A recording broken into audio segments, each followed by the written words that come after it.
आज के इस वीडियो में हम थायराइड की दो डिजीजेस करेंगे जिसके हमारे पास फोटो माइक्रोग्राफ्स प्रेजेंट हैं। एक हमारे पास पड़ा हुआ है फॉलिकुलर कार्सिनोमा का ये वाला, और इसके बाद हम एक और करेंगे हाशिमोटो डिजीज़ का। तो सबसे पहले तो अगर हमारे पास ये वाला माइक्रोग्राफ आ जाए तो हम इसको लेबल करेंगे एज फॉलिकुलर कार्सिनोमा। नेक्स्ट हमारे पास इसमें पेपर में क्वेश्चन आता है कि आप इसके आइडेंटिफिकेशन पॉइंट्स लिखिए।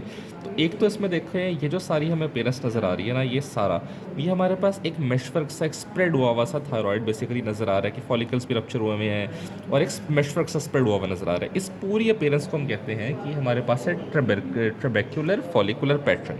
तो पहली हम चीज़ लिखेंगे, हमारे पास में ट्रेबेक्युलर फॉलिकुलर पैटर्न नज़र आ रहा है। सेकेंड चीज़ पॉइंट इसमें क्या होता है कि हमारे पास हमने कहा ये फॉलिकुलर कार्सिनोमा है, तो how can we differentiate between follicular carcinoma and adenoma is this के जो फॉलिकुलर कार्सिनोमा होता है ना, उसमें जो ब्लड वेसल्स होती हैं उनकी इन्वेजन हुई होती है। तो सेकंड हम लिखेंगे कि कैप्सूल या ब्लड वेसल्स की इन्वेजन हुई होती है। तो पहला ट्रेबेकुलर मेशवर्क आ गया, सेकंड हमने लिख दिया इन्वेजन ऑफ कैप्सूल और ब्लड वेसल्स, और थर्ड फिर इसके अंदर हम दो पॉइंट्स लिख सकते हैं कि इसके अंदर आपको प्लियोमॉर्फिज्म नज़र आ जाता है, यानी इस तरह के सेल जिनका कांस्टेंट साइज़ या शेप वगैरह नहीं होती, वेरी करती है। और एक इसके अंदर हम लिख सकते हैं फिर इंक्रीज माइटोटिक फिगर्स या इंक्रीज माइटोसिस। तो ये चार पॉइंट्स हमारे पास हो गए इस तरह फॉलिकुलर कार्सिनोमा के।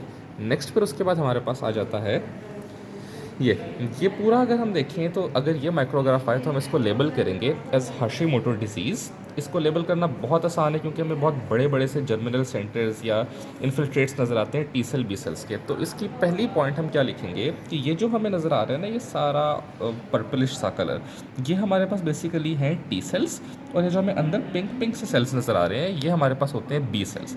तो टी सेल्स लिख सकते हैं, बी सेल्स, ये हमारे पास दो चीज़ें होगी। और दूसरा, अगर हम इसको जूम इन करें ना बहुत ज़्यादा, इस पर तो हमें नज़र नहीं आ रहा, तो हमारे पास इसमें एक इंडिविजुअल सेल जो नज़र आएगा ना, उसको हम कहते हैं हर्थल सेल। तो हमारे पास पहला टी सेल हो गया, बी सेल्स नज़र आते हैं, इन्फिल्ट्रेट्स होते हैं, इन्फ्लेमेशन हुई है, ये हमारे पास ऑटो इम्यून डिजीज़ है। और इसमें हमारे पास नज़र आते हैं हर्थल सेल, या उनको हम ऑक्सीफिल सेल्स भी कहते हैं, ये हम इसमें लास्ट में लिखेंगे।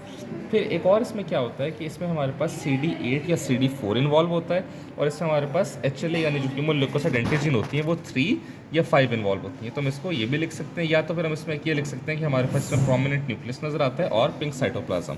तो अगर तो हम इसको देखो इधर से डिफ्रेंशिएट करने की कोशिश करें ना, तो ये हमारे पास कुछ पोर्शन वो है जो कुछ हमें नॉर्मल थायराइड के सेल्स नज़र आ रहे हैं, और दूसरी तरफ अगर हम ये देखें तो हम बहुत क्लियरली बता सकते हैं कि ये सारी वो जगह है जहाँ पे हाशिमोटो प्रेजेंट है, या हमारे पास डिफ्रेंशिएट कर सकते हैं सेल्स को।